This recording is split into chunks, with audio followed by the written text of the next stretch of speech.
कभी सोचा है कि आपके घर की किचन में जो पार्ले जी बिस्किट का पैकेट रखा है, उसके पीछे कितनी बड़ी, कितनी दिलचस्प कहानी छिपी हो सकती है। ये सिर्फ एक बिस्किट की कहानी नहीं है, ये एक ऐसे साम्राज्य की कहानी है जो पीढ़ियों में बटा लेकिन फिर भी बढ़ता गया। चलिए आज इसी कहानी की परतों को खोलते हैं। अच्छा, स्क्रीन पर ये नाम देखिए, थम्स अप, फ्रूटी, माजा और हाँ, पार्ले जी तो है ही। ये सब हमें बहुत जाने पहचाने लगते हैं, है ना? पर अगर मैं कहूँ कि ये सभी ब्रांड्स एक ही परिवार की कहानी से जुड़े हैं तो थोड़ा अजीब लगता है, पर यही सच है। इनका रिश्ता बहुत गहरा और दिलचस्प है। तो सवाल यही उठता है कि आखिर इन सब में कॉमन क्या है? वो कौन सी एक कड़ी है जो इन सबको एक साथ जोड़ती है? जवाब आपको सच में हैरान कर देगा। और जवाब है, ये सारे ब्रांड्स एक ही परिवार की जड़ों से निकले हैं। जी हाँ, एक ही फैमिली, चौहान फैमिली। वो परिवार जिसने इंडिया के एफएमसीजी मार्केट का चेहरा ही हमेशा के लिए बदल कर रख दिया। और इस पूरे साम्राज्य की इस पूरी कहानी की शुरुआत होती है एक शख्स से, इसके मुखिया मोहनलाल चौहान। पार्ले का नाम जो आज हर घर में गूंजता है, वो उन्हीं की सोच का नतीजा था। और उनकी सोच देखिए कितनी बड़ी थी। पार्ले इंडिया का पहला ऐसा एफएमसीजी ब्रांड बना, मतलब फास्ट मूविंग कंज्यूमर गुड्स, जिसने 5,000 करोड़ रुपए की कमाई का आंकड़ा पार किया। सोचिए उस जमाने में ये कितनी कितनी बड़ी बात रही होगी। लेकिन जब कारोबार बड़ा होता है तो परिवार में नई सोच भी तो आती है।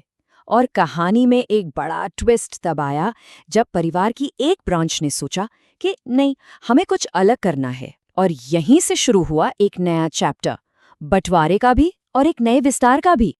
ये थे मोहनलाल के 5 बेटों में से सबसे छोटे जयंतीलाल चौहान। उनका दिमाग थोड़ा अलग चलता था। वो बोले, बिस्किट तो ठीक है, पर मुझे इससे आगे जाना है।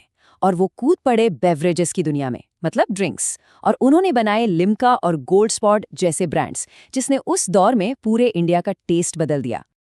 अब कहानी आ जाती है अगली पीढ़ी पर, जयंतीलाल के 2 बेटों पर। इन दोनों भाइयों ने मिलकर तो कमाल ही कर दिया, बिजनेस को एक अलग ही लेवल पर ले गए। लेकिन फिर कुछ ऐसा हुआ कि दोनों की राहें हमेशा के लिए जुदा हो गईं। चलिए देखते हैं हुआ क्या था। पहले ये देखिए कि इन दोनों ने मिलकर बनाया क्या क्या था। थम्स अप, माजा, सिट्रा और बिस्लेरी भी। ये वो नाम है जो कुछ ही सालों में पूरे देश की जुबान पर चढ़ गए। लेकिन यहीं पर कहानी में एक दरार आनी शुरू हुई। जयंतीलाल के बड़े बेटे थे प्रकाश चौहान। उन्हें माजा की पैकेजिंग से दिक्कत थी। उनका कहना था, और ये उन्हीं के शब्द हैं, कि कांच की बोतलें नाजुक थीं और उन्हें ले जाना मुश्किल था। बस इतनी सी बात, और यही एक बड़े बंटवारे की वजह बन गई। और बस इसी एक असहमति से जन्म हुआ 2 जबरदस्त कॉम्पिटिटर्स का। एक तरफ थी माजा, कांच के बोतलों में, जो परिवारों को टारगेट कर रही थी। तो दूसरी तरफ प्रकाश चौहान ने बनाया अपना नया ब्रांड फ्रूटी, जो आया छोटे सुविधाजनक टेट्रापैक्स में, और इसका सीधा टारगेट थे बच्चे। और सबसे कमाल की बात जानते हैं क्या है? दोनों भाई अलग हो गए, उनके प्रोडक्ट्स एक दूसरे के कॉम्पिटिटर बन गए। लेकिन इन दोनों ने मिलकर इंडिया के मैंगो ड्रिंक मार्केट का 70% हिस्सा अपने नाम कर लिया। मतलब अलग होकर भी मार्केट पर राज इन्हीं का था। कमाल है ना? तो एक तरफ तो ये ड्रिंक्स वाला साम्राज्य बट भी रहा था और बढ़ भी रहा था। लेकिन चौहान परिवार के जो बाकी सदस्य थे, जो बिस्किट के बिजनेस में थे, वो भी कोई चुप नहीं बैठे थे। उन्होंने तो अपनी विरासत को और भी बड़ा बना दिया था। मोहनलाल चौहान के जो बाकी 4 बेटे थे, उन्होंने बिस्किट और टॉफी का काम संभाला। और क्या क्या नहीं बनाया उन्होंने। Crack jack, Monaco, hide and seek, और वो मेलेडी इतनी चॉकलेटी क्यों है वाली मेलेडी। ये सब मिलाकर लगभग 35 से भी ज्यादा बड़े ब्रांड्स उन्होंने बनाए, जो आज भी हमारे घरों में आते हैं। लेकिन कहानी में एक और मोड़ आया। वक्त के साथ जयंतीलाल की ब्रांच ने जो आइकॉनिक ब्रांड्स बनाए थे, जैसे थम्स अप और लिम्का, वो कोका कोला को बेच दिए गए। ये इंडियन ब्रांडिंग की दुनिया में एक बहुत बहुत बड़ी डील थी। एक तरह से एक युग का अंत था। तो ये पूरी कहानी सुनने के बाद दिमाग में एक बहुत बड़ा सवाल आता है, एक व्हाट इफ वाला सवाल, जो हमें सोचने पर मजबूर कर देता है। जरा एक पल को सोचिए, क्या होता अगर ये परिवार कभी अलग ही नहीं हुआ होता?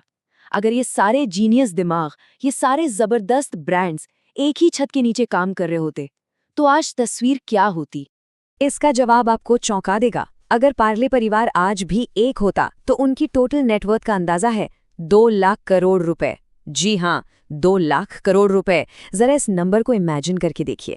तो आखिर में सवाल यही बचता है कि एक महान विरासत बनती कैसे है? क्या वो परिवार की अटूट एकता से बनती है, या फिर उस एक अकेले इंसान की विजन से जो लीक से हटकर चलने की हिम्मत रखता है? पार्ले की कहानी में शायद हमें दोनों के जवाब मिलते हैं। इस पे सोचिएगा जरूर।